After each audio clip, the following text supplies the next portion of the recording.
अस्सलाम वालेकुम। चंद नई खबरों और तज्जियात के साथ जहांगीर खटक आपकी खिदमत में हाजिर है। नादरीन, आज जहां न्यूयॉर्क में जुम्मतुल मुबारक की रात और जुलाई की 24 तारीख, जबकि पाकिस्तान में हफ्ते की सुबह और जुलाई की 25 तारीख है। नादरीन, खबरें काफ़ी ज़्यादा हैं। जिक्र थोड़ा ट्रंप की ईरान के हवाले से जो जंगी पॉलिसी है उस पर बात करेंगे, क्योंकि वो बार बार अपना बयानिया बदल रहे हैं। और साथ जो सऊदी अरब और हूथी बागी हैं, उनके दरमियान भी अब बाकायदा जंग तकरीबन शुरू हो चुकी है। उस पर बात करेंगे, जबकि टांक में जो एक चेक पोस्ट पर हमला हुआ जिसमें कि 15 जवान जो हैं वो शहीद हुए हैं, उस पर बात करेंगे। और उसका ताल्लुक बुनियादी तौर पर हमारी जो सिक्योरिटी पॉलिसी है उसका थोड़ा जायज़ा लेंगे। और इसके अलावा थोड़ा बांग्लादेश के सदर शहाबुद्दीन ने अपने ओहदे से इस्तीफ़ा दे दिया, इस पर भी बात करेंगे। और साथ सबसे अहम खबर यानी पाक फ़ौज में आला तरीन तकर्री, उस पर भी थोड़ा ज़िक्र करेंगे। उस पर बात तो बहुत हो चुकी है, लेकिन एक आध एंगल ऐसा है जिस पर कि मैं भी अपनी राय देना चाहूँगा। लेकिन सबसे पहले ज़िक्र सऊदी अरब और हूसी बागियों के दरमियान जो मामलात हैं वो बहुत ज़्यादा अब बिगाड़ की तरफ जा रहे हैं। आज इत्तलात ये हैं कि जुम्मे के दिन यानी आज के दिन सऊदी अरब ने हूसी बागियों के मिलिट्री टारगेट जो कि हुदैदा, जो उनकी बुनियादी तौर पर एक बंदरगाह है, वहाँ पर उनको एंगेज किया, उन पर बमबारी की। और यमनी सिक्योरिटी ऑफिशियल्स कह रहे हैं कि इसमें वहाँ पर उनका काफ़ी नुकसान भी हुआ है। और हूथी बागियों ने अब वार्निंग दी है कि वो इस सऊदी हमले का जवाब आइंदा चंद घंटों में देंगे। अब देखते हैं कि हूसी बागियों का क्या जवाब आता है, क्योंकि इससे पहले हूसी बागी सऊदी अरब के यानी बिल्कुल टिट फॉर टैट वाला हिसाब है कि जब उन्होंने इनके एयरपोर्ट्स पर हमला किया तो हूसी बागियों ने सऊदी एयरपोर्ट पर हमला किया। अब जबकि एक बंदरगाह पर हमला हुआ है, तब देखते हैं कि हूसी बागी किसको निशाना बनाते हैं। जो बाबुल मंदब है वो उन्होंने सऊदी अरब के लिए बंद किया हुआ है। गरचे ट्रैफिक तो वहां से चल रही है, लेकिन जो सऊदी जहाज हैं उन वो या खुद वापस हो रहे हैं, या जब यानी ऐसे वाकयात हुए हैं कि एक आध जहाज को निशाना बनाया गया, तो उसके बाद अब जो सऊदी ट्रैफिक है वो बहुत ज़्यादा कम पड़ रही है, यानी वो उस तरफ ज़्यादा नहीं जा रहे। इससे जो सऊदी ऑयल एक्सपोर्ट्स हैं उनको बहुत ज़्यादा यानी नुकसान होगा, बहुत मुतासिर होंगी। क्योंकि सऊदी अरब जो आपने हुर्मुज़ के रास्ते अपनी एक्सपोर्ट्स करता था वो नहीं कर रहा, क्योंकि आपने हुर्मुज़ तकरीबन बंद है। और जो बाब अल मंदब का इलाका है, चूंकि वो भी अब हूसी बागियों ने सऊदी अरब के लिए बंद कर दिया है, तो उनके मसाइल भी ज़्यादा बढ़ रहे हैं और दुनिया के मसाइल भी बढ़ रहे हैं, क्योंकि आलमी मार्केट से तकरीबन 7% तेल जो है वो साइड पे हो गया है, यानी वो मार्केट में नहीं आ पा रहा, सिर्फ हूसी बागियों के इस ब्लॉकेट की वजह से। अब इन हालात में जहां सऊदी अरब और हूसी बागियों के दरमियान मामलात अब बिल्कुल खुली जंग की तरफ जा रहे हैं, और इस बात के इम्कान को रद्द नहीं किया जा सकता कि सऊदी अरब की तेल की तनसीबात भी निशाना बन सकती हैं। अगर ऐसा कुछ हुआ तो ये जंग बहुत ज़्यादा खौफनाक शक्ल इख्तियार कर जाएगी। मेरा ख्याल है कि हर गुजरते दिन इसमें नई कॉम्प्लिकेशंस आ रही हैं, ऐसी कॉम्प्लिकेशंस जो कि शायद इस जंग को उस तरफ ले जा रही हैं जहाँ जो कि किसी के कंट्रोल में मामलात नहीं रहेंगे। आज वॉल स्ट्रीट जर्नल ने खबर ब्रेक की है, वो कहते हैं जी कि हालिया दिनों में बहरीन और मुत्तहदा अरब अमारात ने खुफिया मिशंस किए हैं और ईरान पर बमबारी की है। ये पहली मर्तबा है कि बहरीन की जानिब से भी यानी उसके हवाले से भी ये खबरें आ रही हैं कि उसने भी ईरान पर बमबारी की है। और जब से ये दोबारा जंग शुरू हुई है, तो बहरीन, कुवैत, उर्दन, ये वो 3 ममालिक हैं जो कि बुनियादी तौर पर ईरान के निशाने पर हैं। मुसलसल ईरान उन पर हमले कर रहा है। गुज़श्ता 24 घंटों के दौरान भी कुवैत में जो एक ईरानी जो अमेरिकन बेस है, उस पर उन्होंने यानी ईरानियों ने क्लेम किया है कि हमने उसको उस पर हमला किया और वहाँ पर उनके कम से कम 2 शेड्स को तबाह किया। उन शेड्स में क्या खड़ा था, यानी क्या एयर एसेट्स है, हेलीकॉप्टर से क्या चीज़ थी, ये मालूम नहीं, लेकिन ये उनका दावा है। अमेरिकन इस बारे में कुछ नहीं बता रहे। जबकि ईरान का नेवल ब्लॉकेड भी शुरू है, यानी आपने हुर्मुज़ टेक्निकली बंद है। ईरान उस तरफ से ट्रैफिक को नहीं छोड़ रहा। अगर कोई जहाज ईरान की इजाज़त के बगैर वहाँ से गुजरने की कोशिश करे, तो ईरान उनको निशाना बनाता है। और अगर कोई ऐसा जहाज जो कि ईरानी बंदरगाह से इस ब्लॉकेड को तोड़ना चाहता है, जो अमेरिका ने एनफोर्स किया है, तो अमेरिका उस जहाज पर हमला करता है। आज इत्तला है कि अमेरिका ने एक जहाज को इसी तरह नाकारा बनाया, यानी नाकारा बनाने का मतलब यह है कि इन जहाज़ों के इंजन रूम्स को निशाना बनाया जाता है ताकि ये जहाज चलने के काबिल ना हो, उनको डिसेबल किया जाता है। आज ऐसा ही एक वाक़या हुआ। जबकि गुज़श्ता 24 घंटों के दौरान व्हाइट हाउस में भी यहाँ वाशिंगटन में काफ़ी ज़्यादा चहल-पहल रही है। इत्तलात ये हैं कि सदर ट्रंप अपनी काबीना के साथ बैठे और जंग के मुस्तकबिल के हवाले से काफ़ी ऑप्शंस पर गौर किया गया। गुज़श्ता कई दिनों से इत्तलात आ रही हैं कि अमेरिका इस खित्ते में अपनी रीइंफोर्समेंट को बढ़ा रहा है, अपने एयर नेवल एसेट्स को, स्पेशली एयर एसेट्स को बढ़ा रहा है। बड़े जो जहाज़ हैं, बॉम्बर्स हैं, उनको भी यहाँ पर मूव किया जा रहा है इस खित्ते में, स्पेशली यूरोप से। और आज की जो इजलास हुआ है आज, उसमें भी इत्तलात यही हैं कि इन्हीं ऑप्शंस पर गौर किया गया। इससे तकरीबन 24 घंटे पहले ट्रंप ने ऐलान किया था कि वो ईरान पर शदीद हमले करने वाले हैं, ऐसे हमले जो इससे पहले अमेरिका ने ईरान पर कभी नहीं किए। लेकिन आज फिर जब ये मीटिंग हो रही थी तो यहाँ पर खौफ ये था कि शायद इसी मीटिंग में, इसी इजलास में इस बात का फैसला हो कि ईरान पर यह बड़ा हमला कब होगा। लेकिन जब ये इजलास खत्म हुआ तो इत्तलात ये आई कि इजलास के दौरान भी सदर ट्रंप ने अपने मुशावरीन को बताया कि उन्होंने इस वक्त भी जब मैं बात कर रहा हूँ तो अमेरिका और ईरान के दरमियान मुज़ाकरात जारी हैं और लगता है कि इस मरतबा ईरान काफ़ी सीरियस है बातचीत में और हमें उम्मीद है कि कोई एग्रीमेंट हो जाएगा। ट्रंप ने यह भी कहा कि मैंने जो रूसी सदर और चाइनीज प्रेसिडेंट शी जिनपिंग के साथ जो हालिया हफ्तों में बातचीत की है मुलाकातों के दौरान, तो वहां पर मैंने उन्हें साफ सुथरा कहा था कि आपने ईरान की कोई मदद नहीं करनी, उनको कोई वेपन्स नहीं बेचने। और ट्रंप का कहना है कि इन दोनों सदूर ने उनसे ये वादा किया कि कोई वेपन्स ये मुमालिक नहीं बेचेंगे। आज जो व्हाइट हाउस में मुलाकातें हुई, ये उस मुलाकात से पहले हो रही हैं जो कि सदर ट्रंप और इसराइली वजीर आजम बेंजामिन नेतन्याहू के दरमियान होने वाली है। कब? ट्यूसडे के दिन, यानी मंगल के दिन ये मुलाकात होने वाली है। और देखते हैं कि उसका क्या नतीजा निकलता है। अब इस पूरी सूरत हाल में एक अजीब सी सूरत हाल बन गई है। देखिए, ईरान तो बिल्कुल वाज़ेह तौर पर उसने बिल्कुल क्लियर कहा हुआ है कि जब तक आपने हुर्मुज़ का मामला हल नहीं होगा, हम किसी सीज़ फायर के लिए तैयार नहीं हैं। जबकि अमेरिका चाहता है कि सीज़ फायर हो और मामलात आगे बढ़ें। लेकिन यकीनन अमेरिका चाहता है कि वो अमेरिका की टर्म्स पर हों और इसीलिए ट्रंप का बयानिया मुसलसल बदल रहा है। आप देखिए कि तकरीबन हफ्ते में वो 2 से 3 मर्तबा कुछ ऐसे बयानात ज़रूर देते हैं कि जिसमें आपको बहुत ज़्यादा इश्तियाल नज़र आता है, बहुत ज़्यादा गुस्से में नज़र आते हैं वो। क्योंकि अमेरिकी मीडिया ये रिपोर्ट कर रहा है कि सदर ट्रंप अब इस जंग से उकता गए हैं, यानी वो तंग आ गए हैं क्योंकि उनको जंग से कोई वो नतीजा नहीं मिल रहा जिसका जिसकी वो तवक्को कर रहे थे। तो इसलिए इस वक्त लगता यह है कि ट्रंप जंग और अमन के दरमियान कहीं फंसे हुए हैं या शायद जंग के अंदर फंसे हुए हैं, क्योंकि वो इस जंग को इस तरीके से खत्म करना चाहते हैं कि जिसमें यह नजर आए कि अमेरिका ये जंग जीता। नाज़रीन, फॉरेन पॉलिसी अमेरिका का एक बहुत बड़ा और अहम जरीदा है। वहां पर 16 जून को पॉल मसग्रेव, जो कि बेसिकली एसोसिएट प्रोफेसर हैं जॉर्ज टाउन यूनिवर्सिटी का जो कतर में कैंपस है वहां पर वो पढ़ाते हैं और फॉरेन पॉलिसी के लिए एक कंट्रीब्यूटिंग ऑथर भी हैं। उन्होंने एक मजमून लिखा था, 16 जून को छपा था, जिसका उन्वान था Iran is a bigger defeat than Vietnam. यानी ईरान जो है यहाँ पर शिकस्त वियतनाम की शिकस्त से ज्यादा बड़ी है। और फिर उसमें उन्होंने ये भी लिखा कि a war of choice has turned into a strategic disaster for Washington. यानी एक ऐसी जंग जो अमेरिका ने खुद चूज की, यानी खुद शुरू की, और अब वो एक स्ट्रेटेजिक तबाही बनकर सामने आ रही है वाशिंगटन के लिए। फिर मसग्रेव जो है, उन्होंने जो आर्गुमेंट दिया इस आर्टिकल में, उन्होंने कहा कि जब ट्रंप जब इलेक्ट हुए, जब वो ऑफिस में आए, तो उनका ख्याल था और उन्होंने अमेरिकी कौम को ये बताया था कि मैं चाहता हूं कि मुझे अमेरिकी कौम एक सबसे कॉन्सिक्वेंशियल सदर के तौर पर याद रखे, यानी एक ऐसा सदर जिसने के का दुनिया बदल दी बेसिकली। और मसग्रेव कहते हैं कि जब ट्रंप ने ये जंग शुरू की नेतन्याहू से मिलकर, तो उसके बाद फिर ट्रंप जो है इस जंग को हार की सूरत में एग्जैक्टली वही अचीव कर लेंगे, यानी वो बिल्कुल एक कॉन्सिक्वेंशियल सदर बन जाएंगे अमेरिकी तारीख में, क्योंकि उन्होंने एक ऐसी जंग हारी होगी। ये एक अमेरिकी ऑथर कह रहा है कि ये ऐसी जंग हारी होगी कि जिसके कॉन्सिक्वेंसेस इस पूरे खत्ते में महसूस किए जाएंगे। वो कहते हैं ईरान जो वियतनाम की जंग थी वो ज्यादा उसका इम्पैक्ट कल्चरल था, लेकिन इसका इम्पैक्ट बहुत ज्यादा स्ट्रेटेजिक है। अगर ये जंग वाकई अमेरिका हारता है और अगर वाकई इसमें ईरान जीतता नहीं बल्कि स्टेलमेट ही रहता है, वो भी ईरान उसको कह सकता है कि हमने ये जंग जीती।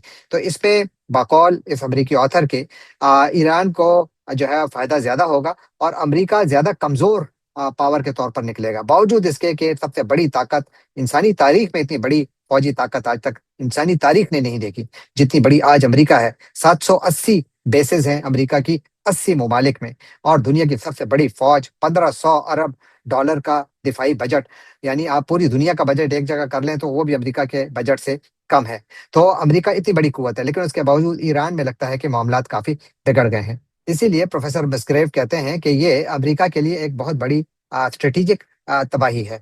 क्या आप प्रोफेसर मुस्ग्रेव के इस आर्गुमेंट से एग्री करते हैं? अगर आप एग्री करते हैं या डिसएग्री करते हैं, तो कमेंट में ज़रूर लिखिएगा।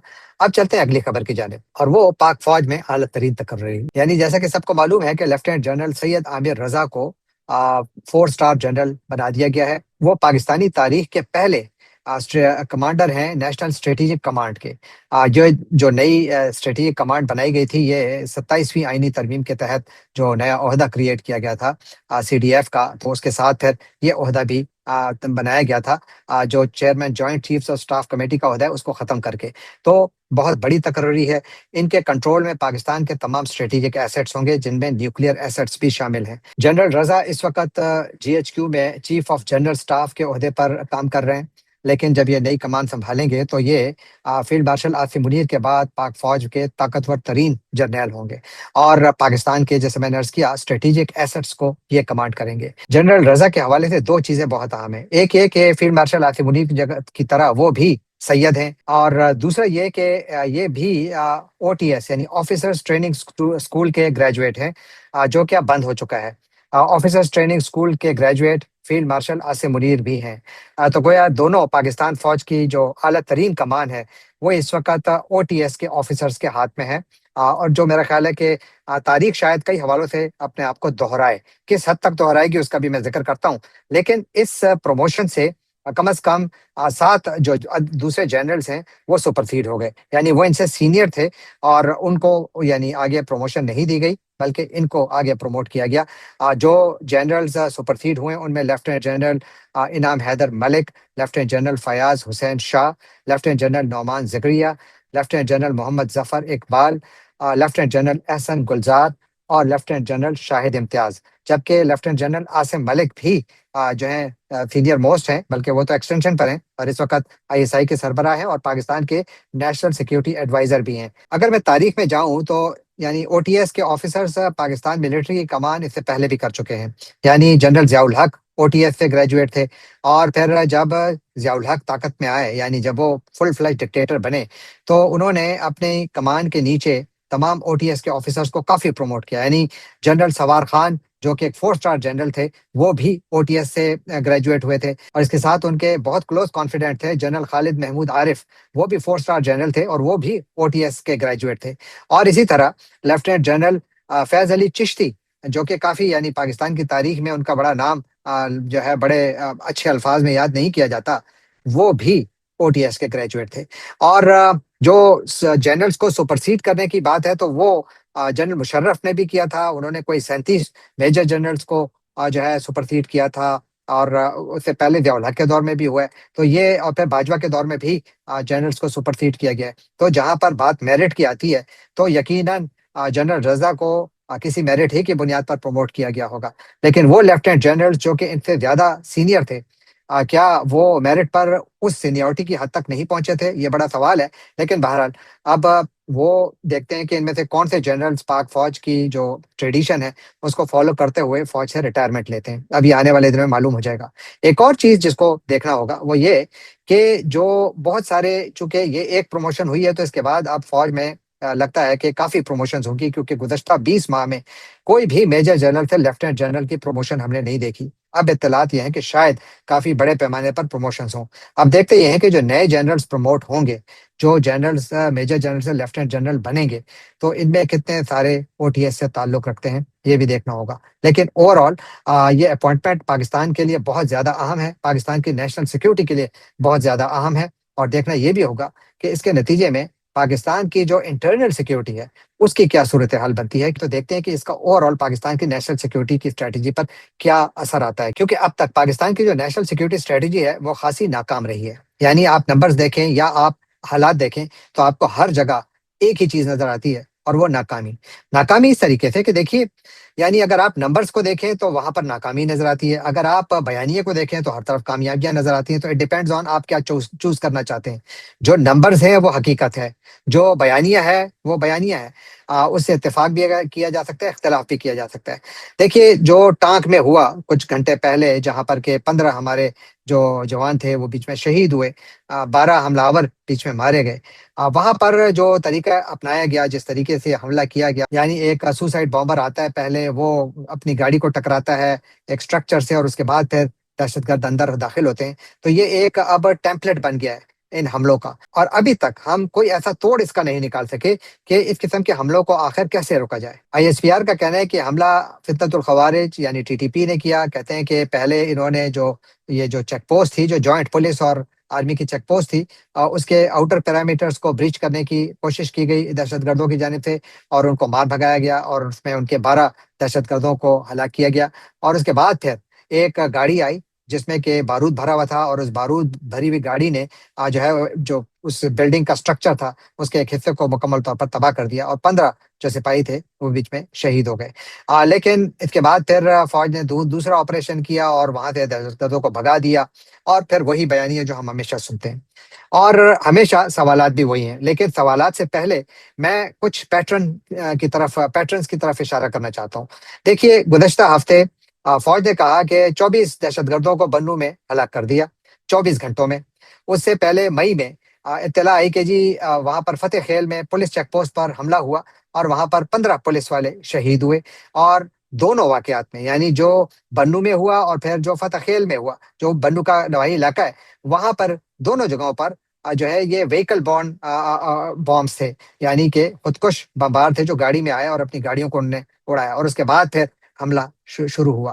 تو یہ ایک پیٹرن ہے جو کہ مسلسل چلتا آ رہا ہے، اور اس کے نتیجے میں خیبر پختونخوا میں تباہی مچ چکی ہے. یعنی centre for research and security studies کی جو 2025 کی رپورٹ ہے، اس کے مطابق خیبر پختونخوا میں جو فیٹلٹیز، یعنی جو لوگوں نے اپنی جانیں گنوائی ہیں، وہ 2024 میں 1620 تھیں، یعنی 1620 شہادتیں 2024 میں ہوئیں، جبکہ 2025 میں 2331 تک پہنچ گئیں، جو کہ 44% زیادتی ہے. یعنی اس خطے میں پاکستان کی جو سیکورٹی فورسز ہیں وہ ہزاروں کی تعداد میں انٹیلیجنس بیسڈ آپریشنز کر چکی ہیں، اور 1 درجن سے زیادہ بڑے آپریشنز کر چکی ہیں. لیکن اس کے باوجود فیٹلٹیز میں 44% اضافہ ہو رہا ہے. وجہ کیا ہے؟ وجہ یہ ہے کہ ٹانک ہو یا فتح خیل ہو، حملے کا طریقہ کار ایک ہی تھا. ٹانک ہو یا فتح خیل ہو، تیاری دونوں جانب نہیں تھی. ٹانک ہو یا فتح خیل ہو، ہماری انٹیلیجنس جو ایجنسیز تھیں وہ مکمل طور پہ ناکام رہیں اس قسم کے حملوں کو فورسی کرنے میں یا ان کو روکنے میں. اور ٹانک ہو یا فتح خیل ہو، ہمارے پاس ہمارے جوانوں کو محفوظ کرنے کے لیے کوئی اسٹریٹجی نہیں تھی. یعنی آپ دیکھیے کہ اگر آپ افغانستان میں جائیں جب امریکی تھے، تو وہاں پر انہوں نے کافی اپنے جو بیسز تھی اور ان کی جو سیکیورٹی کے ایریاز تھے ان کو انہیں بڑا محفوظ بنایا ہوتا تھا، تاکہ جو کار بامز ہیں وہ ان پر اثر نہ کر سکے. ہم اب تک وہ بھی نہ کر پائے. اور ایک اور اس میں جو مسئلہ آ رہا ہے وہ یہ آ رہا ہے کہ دیکھیے، ہم لوگ جب بھی حملہ ہوتا ہے تو کہتے ہیں جی یہ فتنۃ الہندوستان نے کیا ہے، یہ فتنۃ الخوارج نے کیا ہے. یعنی ہم ایکسٹرنلائز کر دیتے ہیں ایک ایشو کو. اور اس کی وجہ سے ہوتا کیا ہے؟ اس کی وجہ سے ہوتا یہ ہے کہ ہم جو اپنے گھر کے مسائل ہیں ان سے پہلو تہی کرتے ہیں، ان پر فوکس نہیں کرتے. یعنی اس میں کوئی شک نہیں ہے کہ دہشت گردوں کی پناہ گاہیں موجود ہیں، پاکستان کی سرزمین سے باہر موجود ہیں، افغانستان میں موجود ہیں. لیکن پاکستان کے اندر ان کو ناکام بنانے کے لیے کیا کیا جا رہا ہے؟ یعنی یہ ایک بیانیہ لوگوں کو محفوظ نہیں کر سکتا، ایک بیانیہ ہمارے جو ٹروپس ہیں ان کو بھی محفوظ نہیں کر سکتا. تو ان کے لیے آپ کو کرنا کیا ہوگا؟ آپ دیکھیے، جو ریئل مسائل ہیں جس کی وجہ سے مقامی آبادی بھی متنفر ہو رہی ہے. کئی جگہوں پر پولیس اپنی ہی سیکورٹی فورسز کے خلاف کھڑی ہو گئی کہ جی آپ یہاں سے جائیں، جس طرح کہ ہم نے دیکھا کم از کم لکی بروت میں. تو اس قسم کے واقعات کیوں ہو رہے ہیں؟ وجہ یہ کہ ایک ویج کریٹ ہو گئی ہے، ایک گلف بن گئی ہے. ہر جگہ نہیں لیکن کچھ علاقوں میں. اور اس کی بھی کئی وجوہات ہیں. ایک تو یہ کہ دیکھیے بار بار ملٹری آپریشنز ہوئے، لوگوں کو بے گھر کیا گیا، ان کی آباد کاری پھر دوبارہ ویسی نہ ہو سکی. جو دم شدہ اضلاع ہیں وہاں پر جس لیول کا انتظامی ایک ڈھانچہ تیار ہونا تھا وہ آج تک نہ ہو پایا. وجہ پاکستان کی فیڈرل حکومت نے اس وقت بھی خیبر پختونخوا کو جو ضم شدہ جو یہ ڈسٹرکٹس ہیں ان کو امپروو کرنے کے لیے جو انہوں نے خود وعدہ کیا تھا کہ ہر سال 100 ارب روپے بجٹ میں رکھے جائیں گے، وہ ٹوٹل جب سے یعنی 2017 سے اس پر کام شروع ہوا ہے اس وقت سے لے کر اب تک صرف اور صرف 141 ارب روپے دیے گئے ہیں پاکستان کی اس صوبے کو، تاکہ ان ڈسٹرکٹس میں خرچ کیا جائے. جبکہ ٹوٹل خرچہ کوئی کم از کم کہتے ہیں 500 ارب روپے بنتے ہیں وفاق کی طرف. نہیں دیے. کیوں نہیں دیے؟ کیونکہ یہاں پر وہ اسٹرکچر کھڑا ہونے ہی نہیں دیا گیا. پھر جو پولیس ہے وہ بھی ناکافی ہے، ان کے پاس وسائل بھی ناکافی ہیں. جب آپ اس طریقے سے جب آپ انڈر فنڈ کریں گے ان علاقوں کو تو پھر مسئلہ تو ہوگا. اور پھر جو افغان طالبان ہیں ان کے ساتھ بھی جس طریقے سے ہم ڈیل کر رہے ہیں، آئی ایم ناٹ شیور کہ یہ کوئی سکسیسفل اسٹریٹجی ہے. کیونکہ ہم نے بارڈرز بند کر دی، ہم نے بارڈر سیل کر دی، ہم نے بارڈر پہ فینسنگ کر دی، ہم نے حملے کر دی، ہم نے سب کچھ کر دیا، لیکن پھر بھی فتح خیل میں بھی شہادتیں ہوتی ہیں اور ٹانک میں بھی شہادتیں ہوتی ہیں، ہم ایک کو بھی نہیں روک پاتے۔ وجہ یہی ہے کہ ہماری یہاں پر بھی اسٹریٹجی میں کوئی بہت بڑا مسئلہ ہے۔ اور پھر ساتھ ایک اور، 2014 سے اب تک جیسے میں نے عرض کیا کہ کئی آپریشن ہو گئے، لیکن صورتحال ویسی کی ویسی ہے، بلکہ جو فیٹیلٹی ریٹ ہے اس میں 44% اضافہ ہو رہا ہے۔ تو کیا یہ کامیاب اسٹریٹجی ہے؟ آپ بتائیے، آپ لکھیے اپنے کامنٹس میں۔ میرا خیال ہے کہ بار بار کے آپریشنز کے باوجود اگر نتائج نہ آئے تو اس سے ظاہر ہوتا ہے کہ مسئلہ عمل درآمد میں نہیں ہے، یعنی جو ہمارے ٹروپس ہیں ان کے عمل درآمد میں نہیں ہے، بلکہ مسئلہ مجموعی حکمت عملی میں ہے، جس کا میں خود کرٹک ہوں، اور بار بار میں تو یہی کہتا ہوں کہ جی یہ اس ہماری جو نیشنل سیکورٹی اسٹریٹجی ہے اس میں بہت بڑے فلاز ہیں۔ آپ بھی اس بارے میں اپنی رائے ضرور دیجیے کہ کیا واقعی ہماری نیشنل سیکورٹی اسٹریٹجی میں بہت بہت بڑے فلاز ہیں۔ اور آخر میں تھوڑا ذکر بنگلہ دیش کا، جہاں پر کہ بنگلہ دیش کے صدر محمد شہاب الدین نے اپنے عہدے سے استعفیٰ دے دیا ہے۔ انہوں نے جو وجہ بتائی ہے وہ کہتے ہیں جی میری طبیعت خراب ہے، بیمار ہوں، اور اس لیے میں اپنے عہدے سے استعفیٰ دیتا ہوں۔ شہاب الدین صاحب کی عمر 76 سال ہے۔ شہاب الدین 2023 میں بنگلہ دیش کے صدر منتخب ہوئے تھے۔ اس وقت کی حکومت یعنی شیخ حسینہ واجد کی حکومت اور ان کی پارٹی عوامی لیگ نے ان کو ٹکٹ دیا تھا، اور یہ انہی کے کینڈیڈیٹ تھے، اور یہ بلا مقابلہ منتخب ہوئے تھے۔ اب سوال یہ ہے کہ ان کو اچانک اس طریقے سے اپنے عہدے سے استعفیٰ دینے کی ضرورت کیوں پڑی؟ اطلاعات یہ ہیں کہ وجہ شاید ان کی صحت بھی ہو، لیکن سب سے بڑی وجہ شیخ حسینہ واجد کا وہ اعلان ہے کہ وہ آنے والے ہفتوں میں بنگلہ دیش واپس آ رہی ہیں۔ حالانکہ اس وقت ان کی پارٹی پر بین ہے، ان کو بھی سزا ہو چکی ہے، وہ سزا یافتہ ہیں، وہ مجرم ہیں، لیکن وہ کہتی ہیں میں واپس جاؤں گی۔ اور یہاں پر صدر ان کا انہی کا اپوائنٹڈ صدر تھا بنگلہ دیش میں، تو اس صدر کے لیے اب مسئلہ بن رہا تھا کہ اگر یہ واقعی آ گئیں تو یہ تو میرا بہت بڑا امتحان ہوگا۔ تو کہتے ہیں کہ اس سے پہلے یہ آئیں نہ آئیں، کم از کم میں اپنے عہدے سے چلا جاؤں، اور انہوں نے اپنے عہدے سے استعفیٰ دے دیا، جو میرا خیال ہے ایک اچھا کام تھا۔ اور اس کے نتیجے میں بنگلہ دیش میں ایک نیا صدر آئے گا، اور وہاں پر جو پولیٹیکل اسٹیبلٹی ہے وہ مزید بڑھے گی۔ جو شیخ حسینہ ہے، میرا نہیں خیال کہ اگر وہ واپس بنگلہ دیش آئیں بھی تو ان کے لیے وہ پولیٹیکل سپیس موجود ہوگی جو انہوں نے کئی دہائیوں تک انجوائے کی تھی۔ اس کی وجہ یہ ہے کہ وہ بنیادی طور پر ایک ڈکٹیٹر تھی۔ یاد رکھیے کہ ڈکٹیٹرز دنیا میں کہیں بھی ہوں، وہ جب تک حکومت پہ رہتے ہیں، جب تک وہ طاقت پہ رہتے ہیں، تو شاید عوام ان کے بارے میں مثبت رائے دیں، لیکن جو ہی وہ اقتدار سے باہر جاتے ہیں تو پھر وہ دنیا میں ہر جگہ بدنام ہوتے ہیں۔ ان کو ہمیشہ برے الفاظ میں یاد کیا جاتا ہے، چاہے وہ شیخ حسینہ ہو بنگلہ دیش کی، یا ہو وہ ضیاء الحق یا مشرف پاکستان کے، ان کا انجام ہمیشہ یہی ہوتا ہے، اور شاید مستقبل میں بھی یہی ہوگا۔ اس بارے میں آپ کی جو رائے ہے وہ ضرور شیئر کیجیے گا۔ جانے سے پہلے آپ سے ایک مرتبہ پھر درخواست کہ اگر آپ نے ابھی تک اس چینل کو سبسکرائب نہیں کیا تو اس کو سبسکرائب کیجیے، لائک کیجیے، شیئر کیجیے، کامنٹ کیجیے، اور بیل آئیکن کو کلک کرنا نہ بھولیے گا۔ آپ کا بہت بہت شکریہ۔